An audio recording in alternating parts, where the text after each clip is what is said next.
मात्र देशातील पहिली घटना अशी आहे की विद्यमान मुख्यमंत्री, उपमुख्यमंत्री आणि त्यांच्यासोबत 22-21 लोकांना भाजपा सरकारने किंवा ईडी आणि सीबीआय यांचा हाताचा वापर करून त्यांना जेलमध्ये टाकलं. आम्ही सर्वसामान्य माणसाला आव्हान करतो की तुम्ही इथून पुढे तरी जागे व्हा, नाहीतर तुमच्या पुढील पिढ्या गुलामीत गेल्याशिवाय राहणार. नमस्कार, मी रमाकांत हासगुडे आणि आपण पाहताय सत्य, निर्भीड आणि निपक्ष न्यूज चॅनल समय संघर्ष न्यूज. ईडी, सीबीआय म्हटलं की मोठमोठ्या नेत्याचे धाबे दणाणतात. एखाद्या मोठ्या नेत्याला ईडीची नोटीस जरी आली तरी तो आपला मूळचा पक्ष सोडून दुसऱ्या पक्षात सुद्धा जायला हायगई करत नाहीत. इतकी त्या ईडीची आणि सीबीआयची आपल्या देशामध्ये दहशत आहे. पण त्याच ईडीला आणि सीबीआयला कोर्टात खेचण्यासाठी, त्यांच्यावर गुन्हा दाखल करण्यासाठी आम आदमी पार्टीचे धाराशिवचे जिल्हा उपाध्यक्ष तानाजी पिंपळे आणि त्यांची टीम आज धाराशिव जिल्ह्यातील ढोकी या पोलीस स्टेशनला आलेले आहेत. तर त्यांच्यासोबत राष्ट्रीय समाज पक्षाचे जिल्हाध्यक्ष तथा रणझुंजार युवा प्रतिष्ठान या संघटनेचे अध्यक्ष सचिन देवकते आहेत आणि आम आदमी पार्टीचे गणेश मस्के, केशव सलगर, समाधान वराळे हे सोबत आहे. तर चला पाहूया आमच्या प्रतिनिधीनं घेतलेली त्यांची प्रतिक्रिया. आम्ही आज पोलीस स्टेशनला, ढोकी पोलीस स्टेशन इथे एन्फोर्समेंट डायरेक्टरेट आणि सेंट्रल ब्युरो ऑफ इन्व्हेस्टिगेशन या ज्या स्वायत्त संस्था आहेत यांच्यावर गुन्हे दाखल करायला आलतो मी आज. म्हणजे असं की 21 मार्च 2024 रोजी ईडी या स्वायत्त संस्थेनं आम आदमी पार्टीचे सर्वेसर्वा अरविंद केजरीवाल साहेब यांना आणि त्यांच्यासोबत 23 लोकांना केवळ दिल्लीचे गव्हर्नर व्ही के सक्सेना यांनी आरोप केले की यांनी 100 कोटीचा घोटाळा केलाय. मात्र प्रत्यक्षात पण बघतो की 2 वर्ष दिल्लीचे उपमुख्यमंत्री मनीष सिसोदिया हे जेलमध्ये होते. त्याचप्रमाणे अरविंद केजरीवाल हे सुद्धा जवळपास 6 महिने जेलमध्ये होते. केवळ चुकीच्या आरोपात आज कोणीही उठून कोणावर जर आरोप केले तर त्याला लगेच अटक केली जात नाही आणि त्याला लगेच जेलमध्ये टाकलं जात नाही. मात्र देशातील पहिली घटना अशी आहे की विद्यमान मुख्यमंत्री, उपमुख्यमंत्री आणि त्यांच्यासोबत 22-21 लोकांना भाजपा सरकारने किंवा ईडी आणि सीबीआय यांचा हाताचा वापर करून त्यांना जेलमध्ये टाकलं.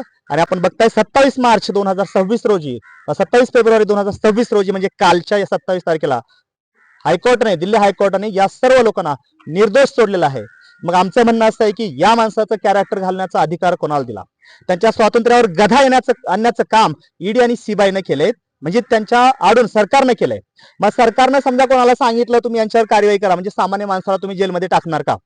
आज हायकोर्टानं चक्क सांगितलंय की यांच्यावर केलेले आरोप सगळे निराधार आहेत, कुठलेही सबळ पुरावे त्यांना दिसले नाहीत आणि सगळ्यांना निर्दोष सोडले. म्हणजे तो त्या ठिकाणी धर्माचा विजय तर अधर्माचा पराजय झालाय. आणि मग अशा अधर्मी लोकांना म्हणजे सीबीआय आणि ईडी या लोकांवर गुन्हे दाखल करावेत यासाठी आम्ही आज ढोकी पोलीस स्टेशन या ठिकाणी आलो होतो. मात्र दाखल करून घेतला का तुम्हाला? हे तर आम्हाला अपेक्षित होतं की यांनी गुन्हे दाखल करून घ्यावे, कारण कायदा काय सांगतोय, आमचा भारतीय संविधान काय सांगतं की तुम्ही देशामध्ये कुठेही कुठल्याही पोलीस स्टेशन मध्ये कोणावरही गुन्हे दाखल करू शकतात. मात्र डिपार्टमेंटने आम्हाला जुजबी कारण सांगितले की नाही, आम्हाला ते गुन्हे दाखल करायचा अधिकार नाही आहे. विशेष 2-4 कलम सांगितली, त्या कलमाच्या आधारे आम्हाला सांगितले की आम्ही गुन्हे दाखल करू शकत नाहीत, सक्षम प्राधिकरणाकडे जाऊन त्यांच्याकडून गुन्हे दाखल करा. आम्ही या ठिकाणी थांबलोत आणि आमच्या लिगल ॲडवायझर जे आहेत यांच्याशी सल्लामसलत करून आम्ही पुढील प्रक्रिया पार पाडणार आहोत. यानंतर तुम्ही पुढील प्रक्रिया काय करणार? यासाठी आम्ही दिल्लीतले जे आमचे अरविंद केजरीवाल साहेब आणि जे काही ते मनीष सिसोदिया आहेत त्यांची टीम आहे आणि काही लिगल ॲडवायझर आहेत यांच्या माध्यमातून हे जे कोणी ईडी आणि सीबीआयचे अधिकारी आहेत यांनी नेमकी कशा प्रकारे आमचा छळ केला, भारतीय संविधानाची पायमल्ली केली कशा प्रकारे, ते उघडे करून आम्ही कदाचित डायरेक्ट या सगळ्याला खाली खेचण्याचं एक साधन आहे, ते म्हणजे सुप्रीम कोर्ट. आणि सुप्रीम कोर्टामध्ये कदाचित आम्ही PIL दाखल करू. कुठंतरी असं वाटतंय का की जर मुख्यमंत्री असणाऱ्या माणसाला एक खोट्या गुन्ह्याअंतर्गत 2-2 वर्ष जेलमध्ये ठेवलं जाते तर सर्वसामान्य माणसाने न्यायाची अपेक्षा ठेवावी का? उघडच आहे, सर्वसामान्य माणसाला न्याय मिळणं कठीणच आहे. आज तुम्हाला मला सांगायची गरज नाही. बघताय आज अंधाधुंदी माजले.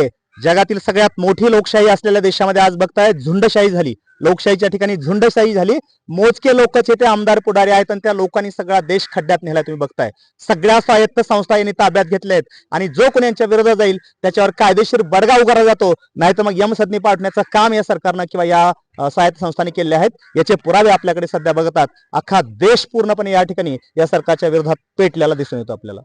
न्याय मिळाला जातं हे उघडच आहे. मी म्हटलं की तर झुंडशाही चालली आहे, न्याय कुठे ठेवलाय? नाही, लोकशाही ठेवलीच नाही हो, नावाला फक्त लोकशाही आहे. आज मी तुम्ही बघताय की मला सांगा सरकारचं काय झालं मागच्या ठाकरे सरकारचं आजही निकाल लागत नाही.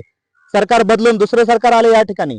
तुम्ही सामान्य माणसाच काय घेऊन बसला? सामान्य माणसांना एकच केलं पाहिजे की निवडणुकीच्या पिरियडमध्ये तुम्हाला कुठेतरी 2,000 3,000 दिले जातात. लाडकी बहिणीकडे तुम्ही योजना आणली जाते. दुसऱ्या सरकारनं जर योजना आणली तर तो त्यांचा भ्रष्टाचार किंवा ते काहीतरी मोदी साहेब म्हणतात त्यांना ते काहीतरी हे काहीतरी खायला दिलेलं थोडंसं असं म्हणतात. पण तुम्ही करताय ते काय करताय? 1,500-2,000 रुपये देऊन तुम्ही करोडो रुपयाचं जे काही व्हॅल्यू म्हणजे मूल्य होऊ शकत नाही त्या मताचं असं मत तुम्ही त्यांच्या ताटात टाकताय. याला जिम्मेदार सर्वसामान्य माणूस आहे. म्हणून आम्ही सर्वसामान्य माणसाला आव्हान करतो की तुम्ही इथून पुढे तरी जागे व्हा, नाहीतर तुमच्या पुढील पिढ्या गुलामीत गेल्याशिवाय राहणार नाहीत.